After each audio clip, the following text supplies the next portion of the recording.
Good morning. Welcome to the Kingsport News Hour, the 11th month and 7th day by the heavenly calendar in the 16th year of Cheonggye Elder sitting in for the second king of Jeongu Gyeongjin. Let's look at what's going on around the kingdom, shall we? And right now in Cheongpyeong, Tennessee, mostly cloudy and 57. Well, it looks like spring has come, right? Mostly cloudy, and then mostly cloudy through the day, breezy and warm with spotty drizzle, high of 68. Definitely springtime. Tonight, cloudy, a shower in spots this evening, followed by rain and drizzle late. 57 for a low. However, in father's hometown of Cheongju, North Pyongan Province, Korea, it continues to be dangerously cold, 2 degrees on the Fahrenheit scale, a real feel of -4 on Fahrenheit. That on -4 on the Celsius is -20. So it's quite cold. Clear skies. Increasing clouds tonight, cold this evening, then not as cold late, it says, but 0 degrees for a low tonight. Tomorrow, considerable cloudiness in the morning, then intervals of clouds and sunshine in the afternoon, high of 27. Okay, well, maybe it's going to get a little bit better. And then at the Cheonggye Palace in northeast Pennsylvania, currently 18 degrees and partly cloudy. Turning cloudy and colder today, 1 to 3 inches of snow late this afternoon, rapidly deteriorating road conditions, and a high of 28 degrees. Tonight, 4 to 8 inches of snow additional, it looks like, and travel will be extremely difficult and dangerous, low of 21 tonight. Looks like a good day to just, well, actually, today is an extra national holiday, I think, declared by Trump, and so just sit inside by the fire, I guess. Says here, 6 to 10 inches of snow late this afternoon through tomorrow morning in northeast Pennsylvania. At the Liberty Rock RV Park and Campground in Limestone County, Texas, currently 68 and mostly cloudy, high of 82 today. Breezy this morning, otherwise humid with plenty of sunshine tonight. Breezy this evening, otherwise clear, low of 63. And then at the Suncheon Palace in Korea, clear in 26. 22 for a low tonight, partly cloudy and cold. Tomorrow, hazy sunshine, not as cold, high of 44. At the Gunma Palaces in Japan, clear in 34, mainly clear through the night and colder, low of 27. Tomorrow, mostly sunny and chilly, high of 43.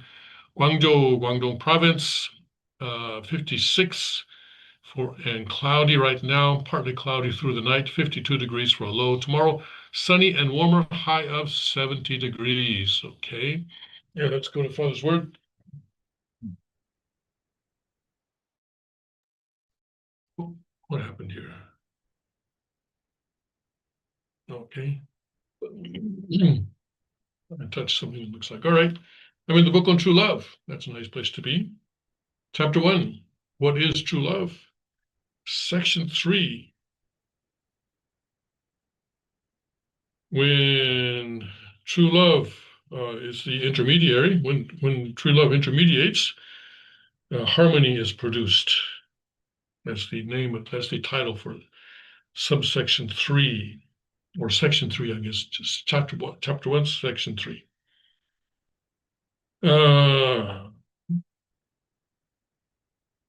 Probably here is, this is published in the Tonginur Sege. That's the in-house magazine of the Unification Church that's been published for, I don't know, since the 1960s, I suppose. Anyway, this is looks like February of 1980 edition of a Tonginur Sege. This was published.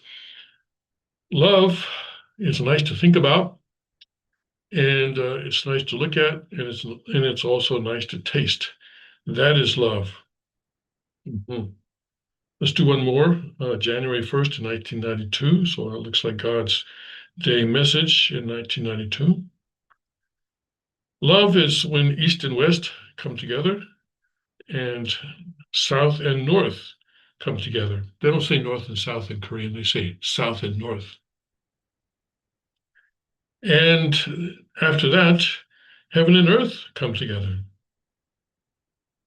That is how love creates a sphere.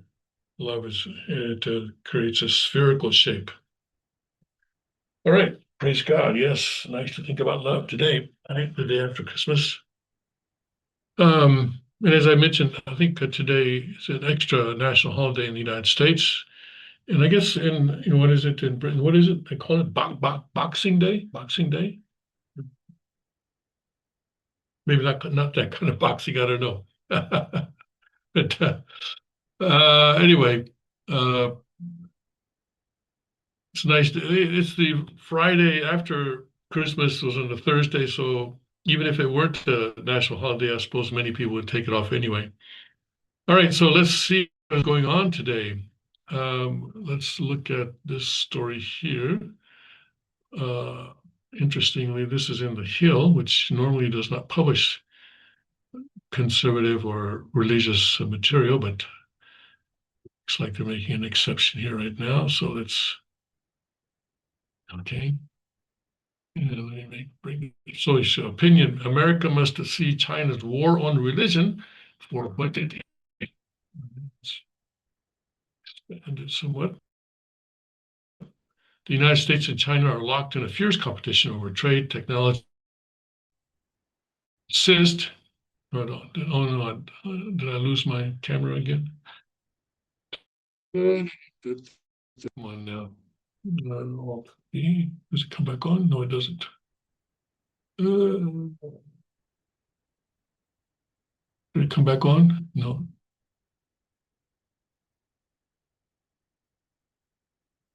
Okay. Start video. Okay. There we go. Okay. Let's see if we can keep it on this time. Both nations insist they can peacefully coexist, and perhaps, as with the United States and the Soviet Union during the Cold War, a direct military clash can be avoided. Perhaps, yes. But make no mistake, this is not simply an economic rivalry. It is a contest between two fundamentally different visions of humanity. Yes, I'm glad they point that out. One rooted in freedom, the other in control. Nowhere is that contrast clearer than in how each nation treats religion.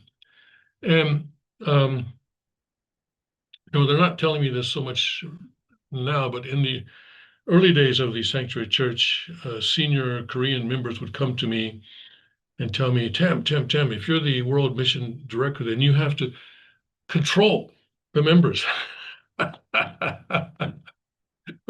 Right. That's why the king broke away, right? So he could control people. No, no.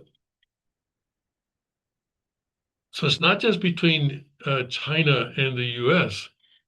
It's also, well, frankly, it's between the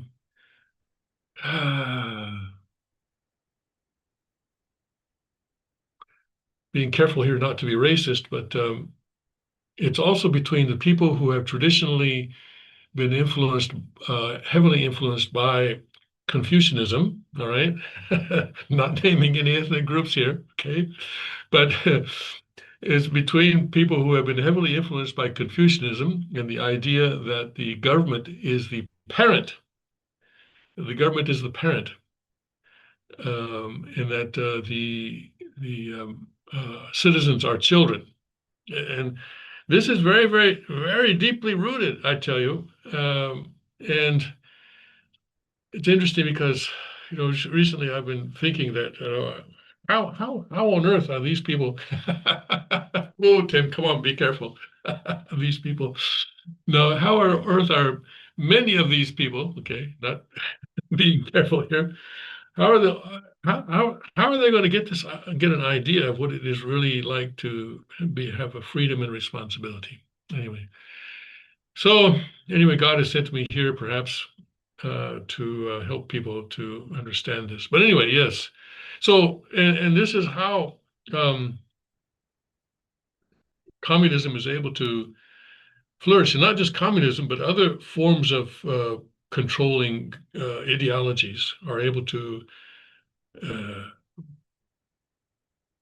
take hold in uh, in Asian countries, I would say, right? And even in Japan, even in Japan. And so when anything happens, people go where? They go to the government. And I know that's also true in America. Whenever anything happens, it's the government's responsibility to fix it, right? But there are there's a huge population in America that rejects that. It says that no, like Ronald Reagan said, well, I forgot the exact quote, but what is it? The most dangerous sentence, or the most dangerous in the words in the English language, is "I'm from the government and I'm here to help." He said those are something like the most dangerous words in the English language. So that kind of thinking just does not exist, I would say. Does not exist. And yes, I can say that, paint with a broad brush, and it does not exist in Asian countries, East Asian countries. Anyway, so yes, rooted in freedom, the other in control. Nowhere is that clearer than how each nation treats religion. Okay. America's story begins with people fleeing religious persecution. And by the way, this is also true between Europe and America to some extent, isn't it? The EU is about control, right?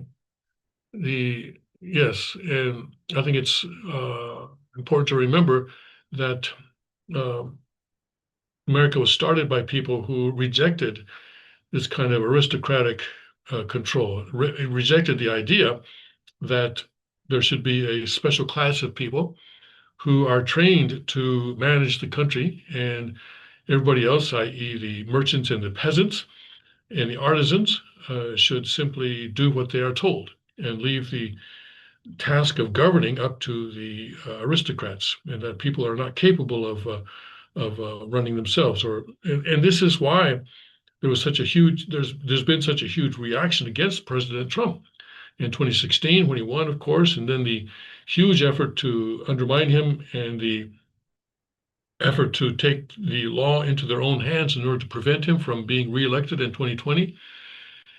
And then the effort to the ultimately unsuccessful effort, again, taking the law into their own hands, but ultimately not as successful in 2024. So it's actually a very small portion of the world population that dares to say that people can rule themselves, that can govern themselves, and that democracy is a good idea. Even places like Singapore, for example, right? Lee Kuan Yew did not believe in democracy. Uh, anyway, that's why 250 years ago they enshrined freedom of religion and the separation of church and state in the Constitution. It remains the foundation on which all our liberties rest.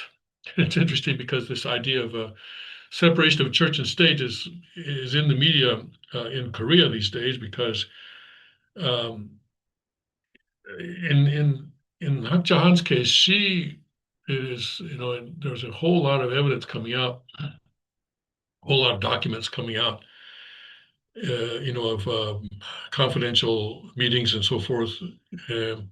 It's clear that she was hoping to establish a theocracy in South Korea. And so her idea of the unity of church and state was that it would be a theocracy. Whereas if you look at the constitution that she has put out, I'm surprised that they haven't drawn on this point. If you look at the constitution that the Family Federation has put out, it is a theocracy with Hak Ja-han and her appointed descendants or successors as the sort of the pinnacle of power. Whereas the king's constitution is not a theocracy. It is not a theocracy. Even though there is a king, but the king does not have power in the legislature, in the legislative branch, or in the executive branch of the government, only in the judicial branch. So it's so anyway. So now this idea of unity of church and state, with the church controlling, or actually, yes, the church controlling the state, is certainly anathema it should be anathema to everyone. So it remains a foundation on which our liberties rest. And of course, the separation of church and state, remember, is not in the U.S. Constitution. Rather, it is known to have been introduced by Thomas Jefferson in a letter to Baptist church in Maryland, assuring them that the church would stay out of the affairs of the, no, I'm sorry, let me get that straight. Back up. A letter to the Baptists telling them that the state would stay out of the affairs of the church.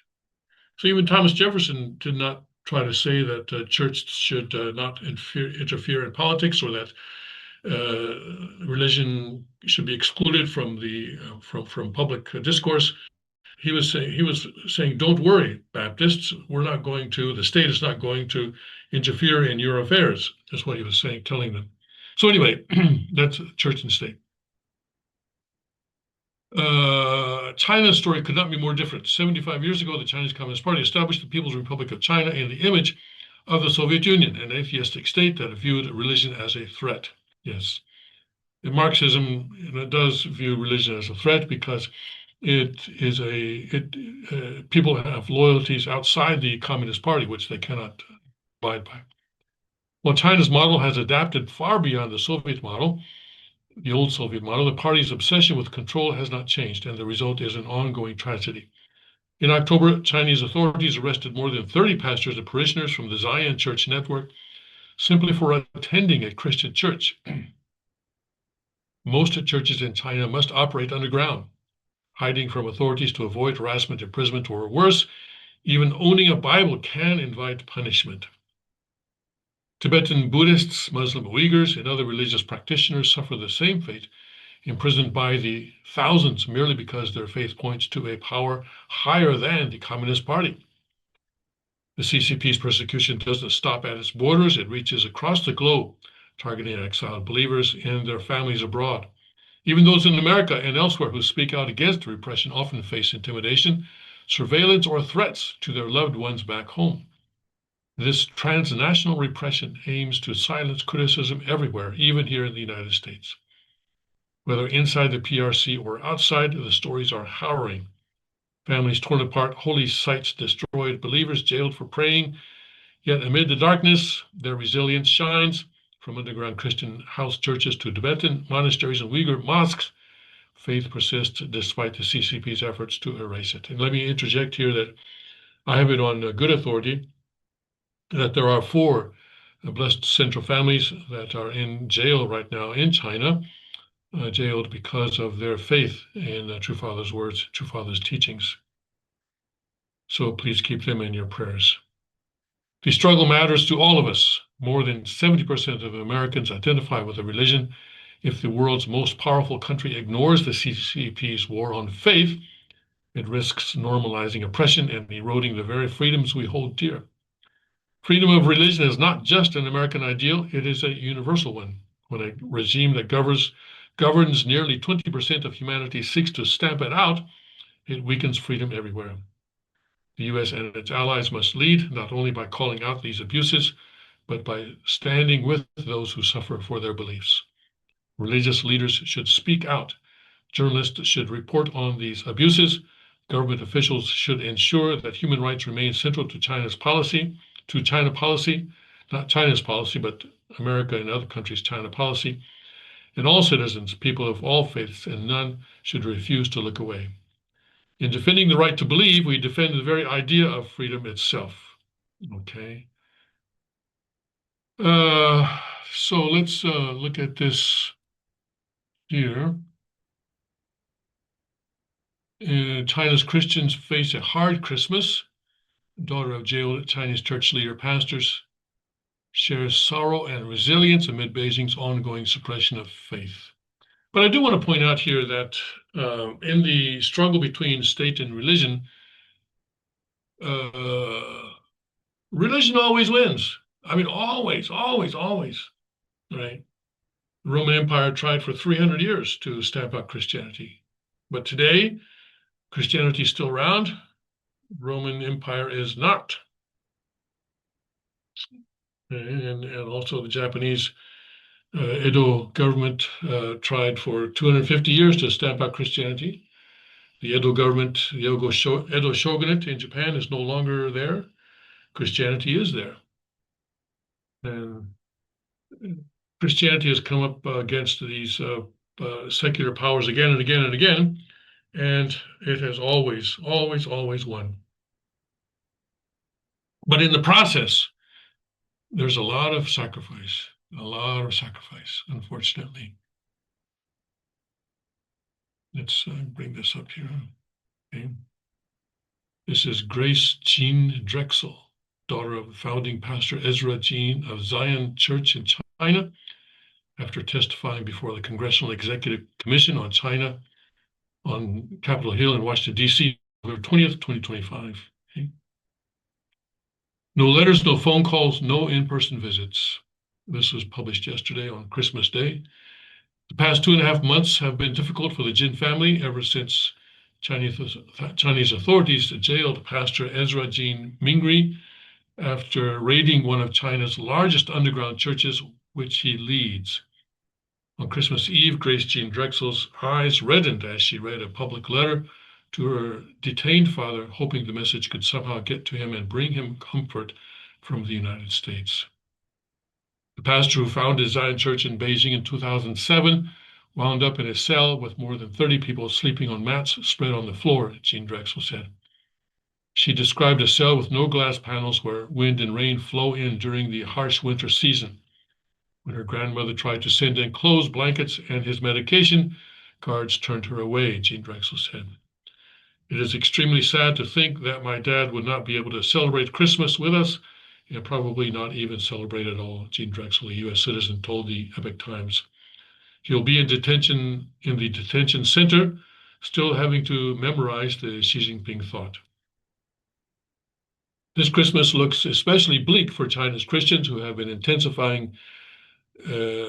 who have seen intensifying persecution over the past year.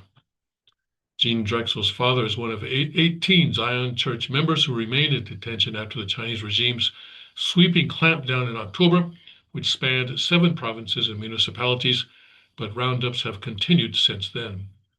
This looks like the pastor here. Okay, an undated photo. During a Thanksgiving dinner, Beijing police burst into a guest house and took more than 10 Christians to the police station for questioning, according to a notice from the Zion Church.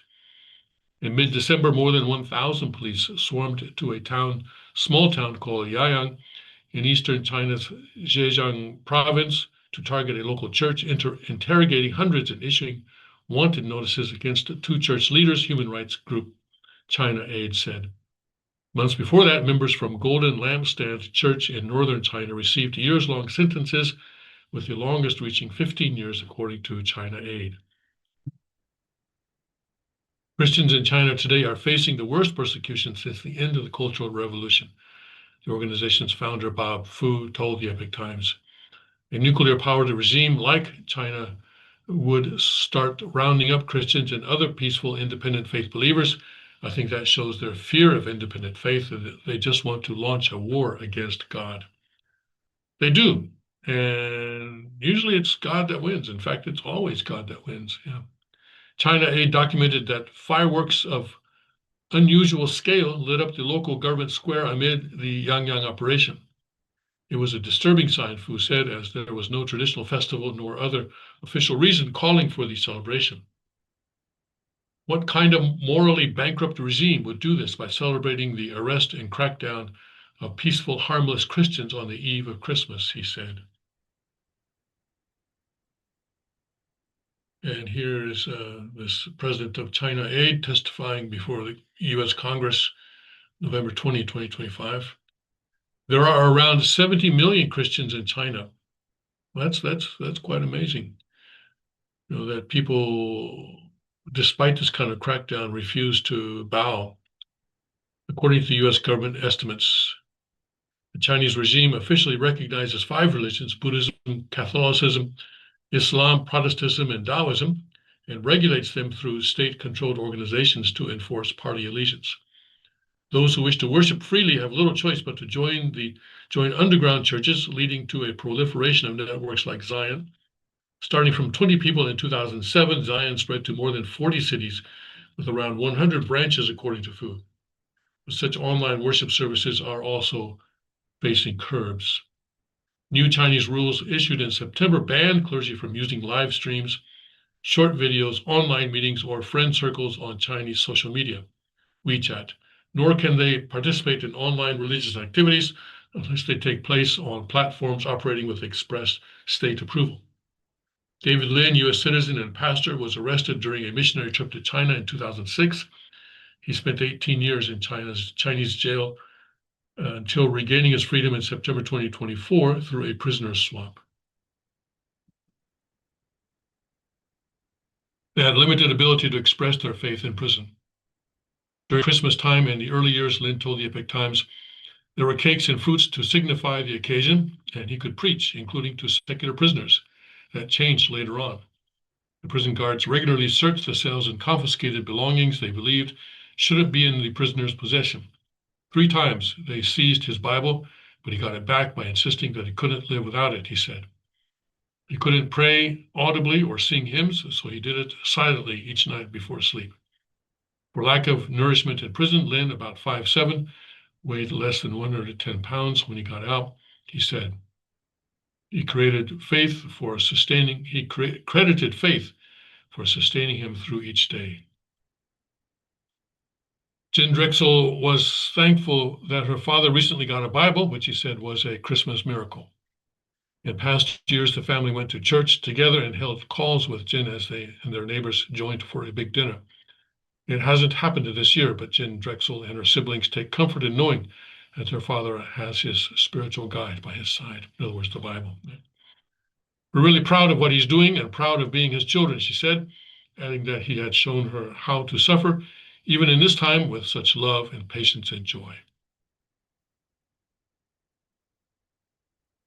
President Donald Trump is planning to visit China in April 2026. However, in the face of deteriorating religious freedom in China, Fu said that the Trump administration should set some benchmarks. The president should not go unless Beijing releases prominent Chinese prisoners of conscience, such as Jen Drexel's father and Jimmy Lai, Hong Kong media tycoon and Catholic, said Fu. The CCP needs to demonstrate if it's sincere. The Epoch Times has reached out to the White House for comment. Yes. That would be a very good condition for President Trump to set if he could insist that some of these people be released. Let's see here. Let's go to... Now, President Trump actually, speaking of this religious issue, carried out a strike on ISIS in Nigeria because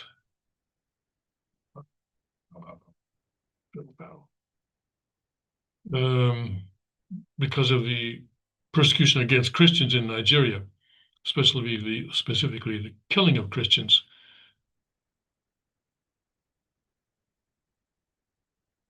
In Nigeria. Let me see if I can get a decent article on this.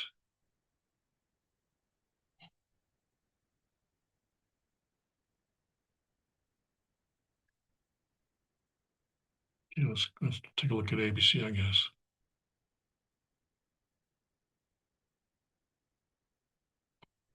And BBC, no. Okay. Well, let's go with ABC, see what they say. All right, so here President Donald Trump said in a post on his social media platform Thursday that he launched a powerful and deadly strike on ISIS terrorists in Nigeria, whom he claimed to have been targeting and viciously killing primarily innocent Christians. This comes after the president posted. In Nigeria has been insisting that it's not just Christians, it's other people too. And so they say, but anyway, but Christians there are saying, yeah, it's other people too, but it's especially Christians that the ISIS Muslims are attacking. This comes after the president posted a video in early November threatening to go into Nigeria, guns a-blazing. Around that time, Defense Secretary Pete Hegseth echoed Trump's message and said in a post on X that the Department of Defense was preparing for action.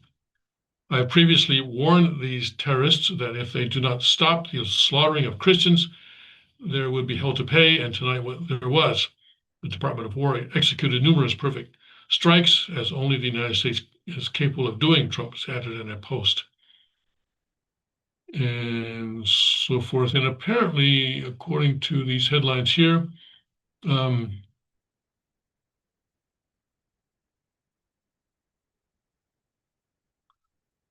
Nigeria cooperated in this. I think that's, so where did I see that? Oh, yeah, here we go. The Guardian. Nigeria provided the U.S. with intelligence for strikes on Islamist militants, says foreign minister. Guardian, our favorite Marxist paper in the UK.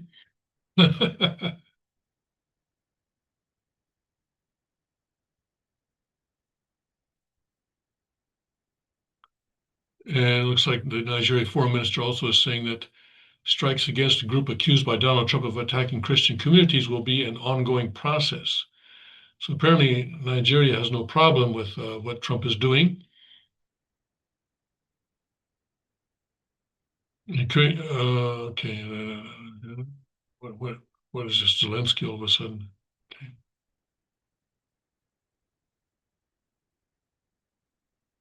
Okay. So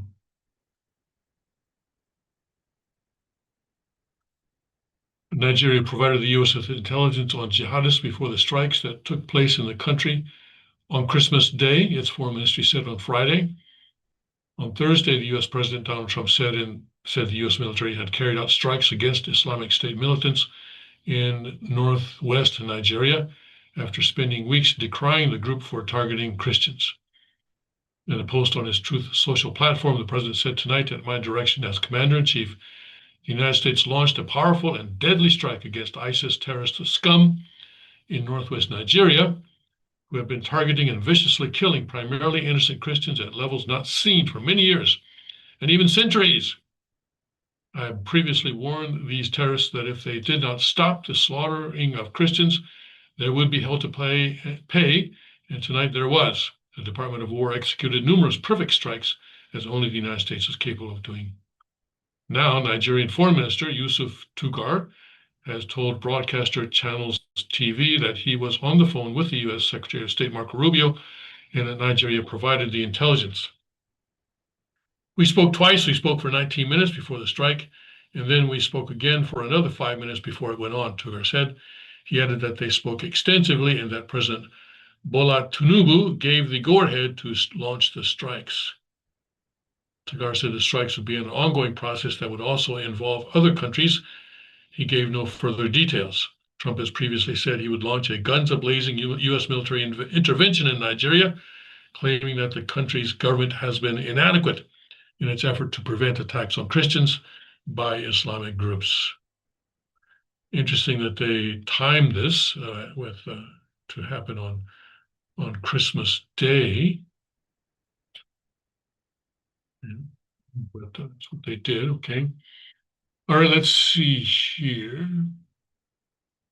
Okay, that's about all that we have on Christians and persecution of Christians. Just sort of a short story here. It actually doesn't mean a whole lot, but I guess it does. Who knows? Yeah. Taiwan opposition starts long shot bid to impeach President Lai. So in the legislature, the opposition, KMT, the Kuomintang, has the majority. And so the president is dealing with a minority government. And there's a pretty big gap in their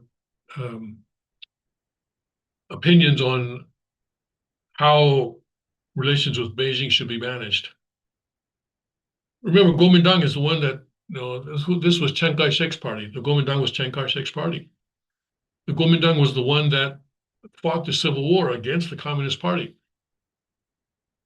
And Kuomintang is the one that lost the civil war and fled to the island of Taiwan. But today, they're the ones that are saying, we shouldn't make China mad. If you ask me, you're making China mad just by existing,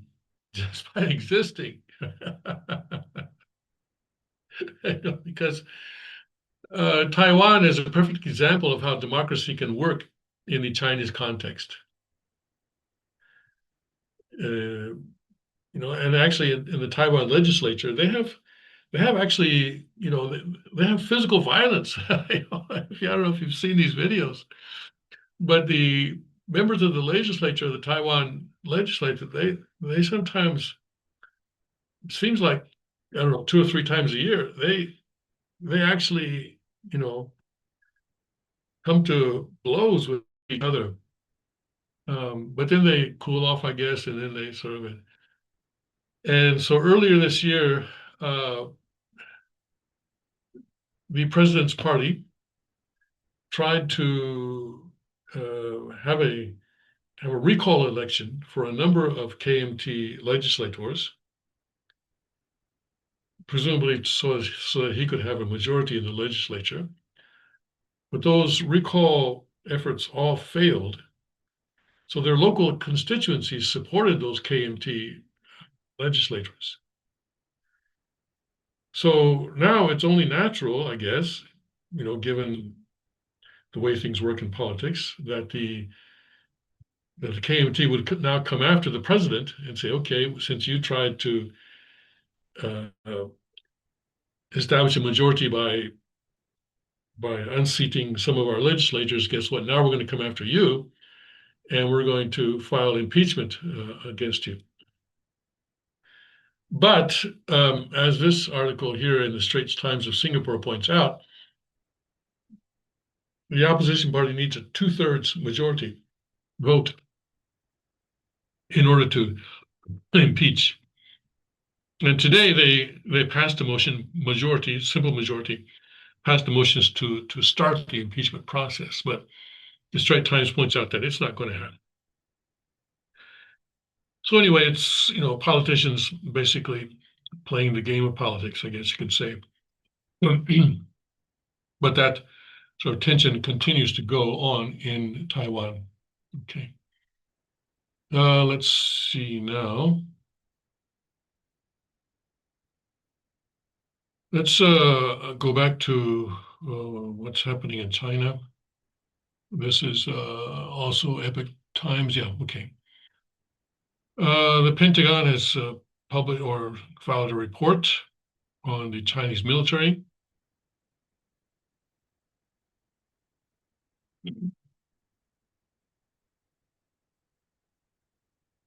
Let's see what they say. This is an annual assessment of China's military expansion since 2000.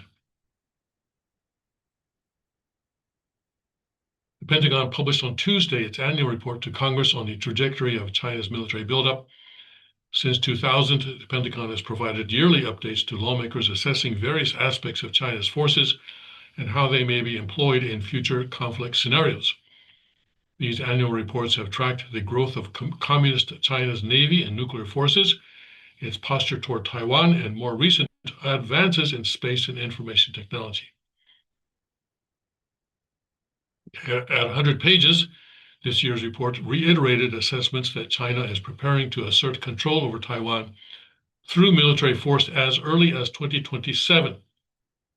Looking further down the road, U.S. analysts anticipate that China will continue to modernize its military to become a world-class force by 2049. Well, that's their plan, but we shall see, right? We shall see. Here are 5 key findings from the new report. So they're going to have 9 aircraft carriers by 2035. Nuclear forces readying for rapid response. And artificial intelligence, other emerging technology. And long-range ship killers. And corruption, mishaps, vulnerabilities. While policymakers, military planners, and analysts have referred to China as the pacing threat for the United States, the new Pentagon report indicates the Chinese military is not impervious to mistakes and institutional challenges. This year's report noted several Chinese military leaders were either investigated, replaced, or otherwise punished amid persistent corruption concerns within its ranks. And these purges seem to be happening all the time, and people are trying to read the tea leaves to see, who's sort of whose supporters are being purged and so forth. And it's not entirely clear. These corruption concerns have stretched to the upper leadership levels in China's Central Military Commission. The PLA has continued to experience corruption-related investigations in every service, which have led to the removal of dozens of general officers. By late 2024, corruption issues had again reached the level of the CMC, the Pentagon report noted. And so the obvious question is, well, if there's so much turnover, shall we say, in the senior echelons of the military, are we sure that they're actually going to be able to pull off an invasion of Taiwan? It would seem that when new people come in, they need some time to sort of learn the ropes and so forth, or maybe the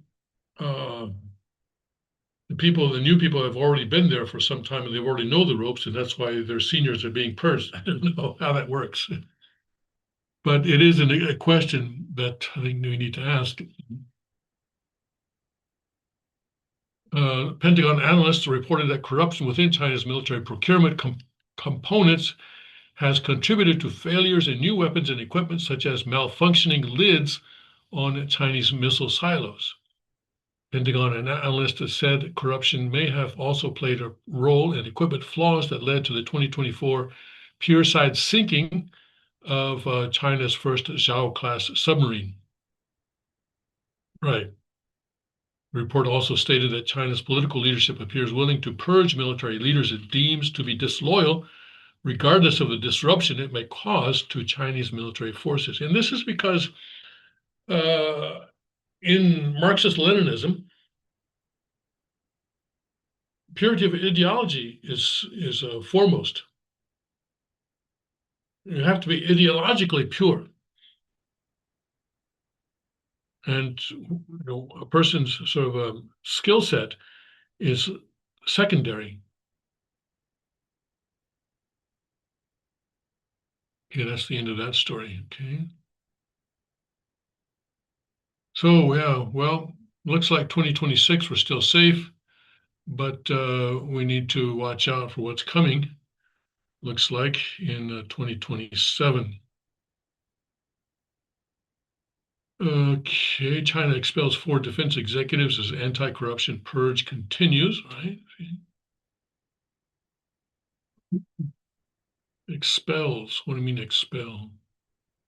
You mean expel from the country? China has officially expelled 4 senior defense leaders from its top political advisory body. I see, okay. So it's expelled from the party organization amid a deepening purge in the military establishment that has raised questions about Beijing's efforts to modernize its armed forces. The 4 executives, all with state-owned defense conglomerates, were stripped of their membership in the Chinese People's Political Consultative Conference, according to a statement published on the body's website. The decision was endorsed by a CPPCC chairperson's council meeting on December 24th. It said 4 other former senior leaders at state-owned enterprises in the energy, medical, and logistics industries were also removed from the CPPCC, according to the statement. So it's interesting that what are these dating sites that keep coming up on me? Now, this is the problem, with people figuring out your data. I guess these people know my age and my gender and stuff like that, and so this lady's not even Japanese. Okay. A Japanese woman would never wear this kind of pattern. Okay. I'm sorry. Okay. Anyway, aside from that, okay, focus. The CPPCC is the nation's top political advisory body, composed of influential figures from various sectors of society to bolster the ruling Communist Party's influence.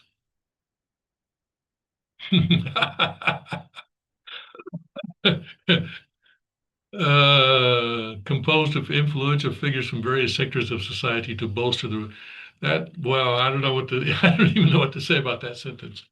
it's, it's all about control, right? It's all about control. So they, the Communist Party puts on this charade that they have a way of receiving feedback from the population, and they understand what the population needs because of the CPPCC. I think that's what this is, right? So this is their version of democracy. Say, yeah, we understand what you guys want, and just obey and be loyal to the Communist Party, and don't worry, we'll get it to you. We'll give you what you need, to each according to his need, and from each according to his ability, right? uh, Composed of influential figures from various sectors of society to bolster the ruling Communist Party's influence. That sentence, they must have taken that directly from the website of this organization. Epoch Times, come on, you guys are supposed to be anti-communist. Come on. The body didn't specify the reasons for the 8 men's departure. Under its constitution, members placed under investigation for serious violations of discipline and law could be dismissed. The move came amid a renewed anti-graft campaign that has swept across almost every industry, particularly in critical sectors such as weaponry and missiles. And they do this because they want people to think that the Communist Party can reform itself. Say, yes, okay, we have some bad apples. Point taken. But don't worry, because we can deal with that, right? But of course, the most corrupt people are actually Xi Jinping and his family and so forth.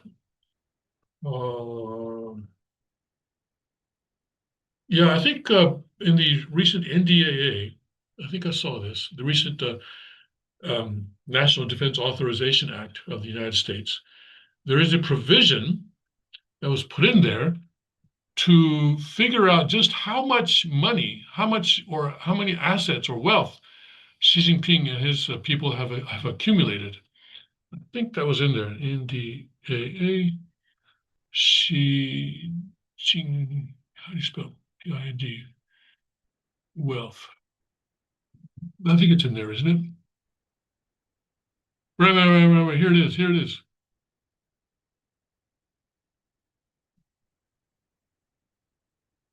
Yeah, okay, here it is. Hold on a second, let me get this to you, okay? So,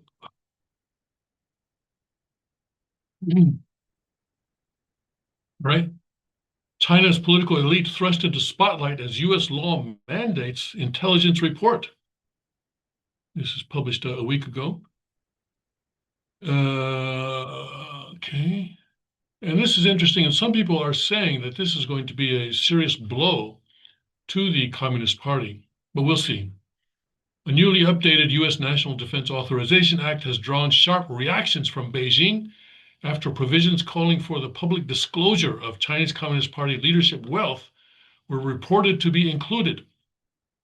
The development has also fueled renewed online speculation surrounding Politburo member Ma Xinghui and intensifying rumor cycle that some commentators claim involves massive alleged fraud, graft, and by extension, China's First Lady Peng Liyuan. On December 18th, Trump signed the NDAA passed by both chambers of Commerce. The updated bill requires the U.S. Director of National Intelligence to publish a report on a government website and submit it to relevant congressional committees assessing the wealth of senior CCP leaders, including estimates of personal wealth, financial assets, and business interests. So I don't know how soon this is going to be done. China's Ministry of Foreign Affairs responded forcefully spokesperson said at a routine press briefing on the afternoon of the 19th that the US NDAA hypes up the China threat, interferes in China's internal affairs, and harms China's sovereignty, security, and development interests. He said China is strongly dissatisfied and firmly opposed, adding that Beijing has lodged solemn representations with Washington multiple times. It is widely recognized that corruption among China's political elite has been severe, with many senior officials alleged to have hidden substantial assets overseas. And Xi family overseas assets, in quotes, exceed 1 billion. Perhaps it's even more than that, and so forth and so on. So this is something that we will want to follow in the future. And so this kind of puts a hole, if it, depending on the content, depending on how good of a job they do, it could really poke a hole in the whole Chinese Communist Party propaganda myth that, we are pure. All right. We are focused, totally focused on the needs of the people. But we do have some problems. That is true. That is true. But don't worry. As soon as we discover these people, we toss them to the dogs or to the sharks or wherever.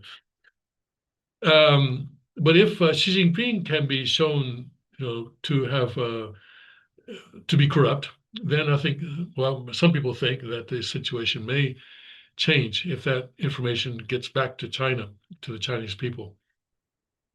I don't know how it's going to work, but certainly, it's worth a try. And a lot of people study communism and Marxism and come away with the conclusion that yes, it's a good system as long as you have the right people in power. No.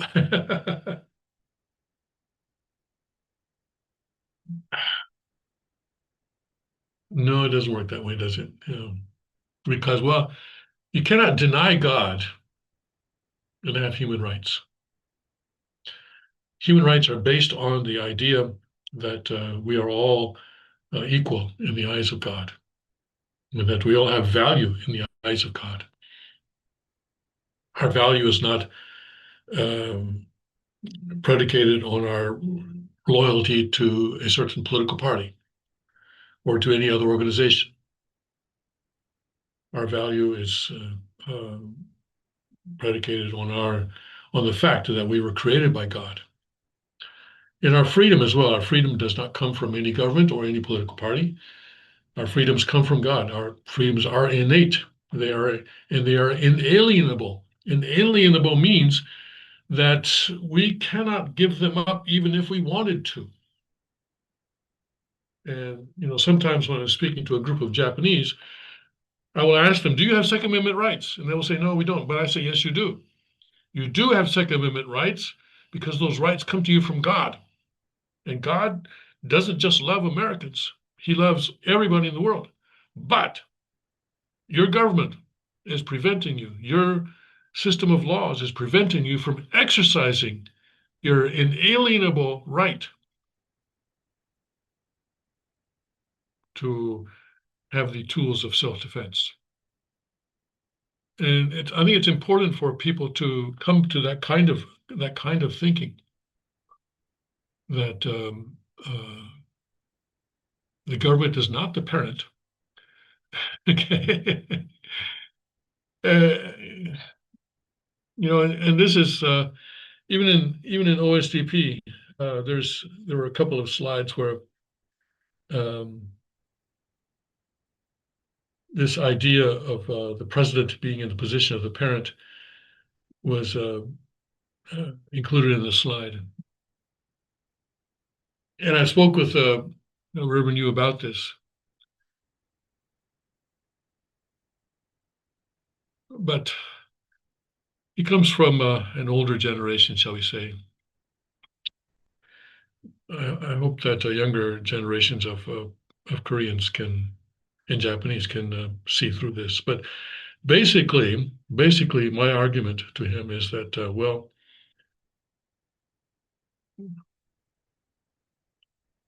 The creator cannot be in the object partner position with the created being being in the subject partner position. This is not logical. And in the relationship between the president and the citizens create the president. In other words, the citizens choose the president through some process, right? There's a process, whether it's direct election or indirect election or whatever, but the citizens are there first, and then the citizens get together and they decide who's going to be president. So the citizens are in the position of the creator, and they must be in the position of the subject partner. The president is the created being and therefore must be in the position of the object partner.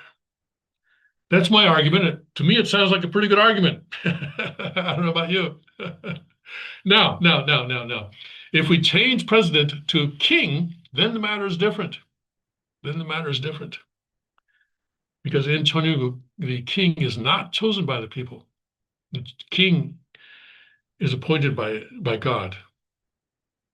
And the True Father has appointed a particular lineage, that is the lineage of the second king of Cheonryuk, Hyung Jae-mun, and that lineage will always produce the king. And the father, of course, chose the third king as well, but beginning with the fourth king, that will be chosen by the king, the reigning king, shall we say. I don't know if reigning is the right word, but the what shall we say? The incumbent king. That's right. Word. Yeah. Okay. Thank you. The incumbent king will choose his successor. Now he may get advice from various people, presumably within the royal family, but anyway, he has the decision. So the people do not choose the king. So in that case, yes, the king is in the subject partner position and the citizens are in the object partner position. That is true. Although in the actual exercise of power, of course, in the Constitution, the king, as I said before, does not have power either in the executive branch or in the legislative branch, only in the judicial branch, where he acts as a kind of a 13th member of the Supreme Court, sort of. Okay, sort of. Anyway, take a look at it. sanctuaryusa.org/Constitution if you are interested in the Cheonryuk Constitution. All right. Okay. Let's see what else we've got going on here. Where shall we go? Shall we go to Breitbart? I suppose. Okay. Merry Christmas, ISIS. Okay. Okay. California, yeah, having a tough time there in California with the weather. Okay. Swalwell likens Jesus, Mary, and Joseph to illegal migrants on Christmas. And this is what the leftists always do. You know, they even try to say that Jesus was the first socialist or something like that. And they always try to use Jesus to promote their agenda. Pretty nasty, I think. All right.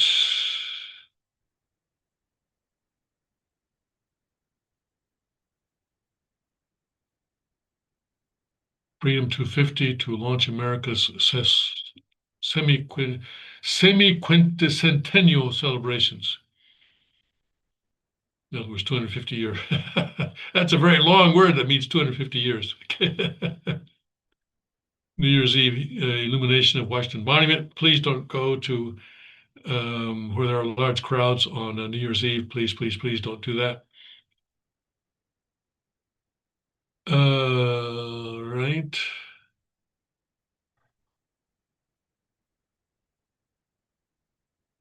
Homeowner pays tribute to great example Charlie Kirk. And Pope urges Russia and Ukraine dialogue and Christmas blessing. But he has no power. And he has no influence, no real influence in the world anymore. He puts these statements out sort of to pretend that he has some sort of influence, but he doesn't. Okay. Okay. Yes, I hope everyone had a wonderful Christmas yesterday. And let's remember Jesus' sacrifice, not just well, I wasn't even showing this to you, was I? I'm sorry. Not just on Christmas Day, but every day of the year. Okay. All right, I'll see you tomorrow. Yeah, tomorrow's Saturday, so I will still be here. And God bless Godspeed. May His kingdom come quickly.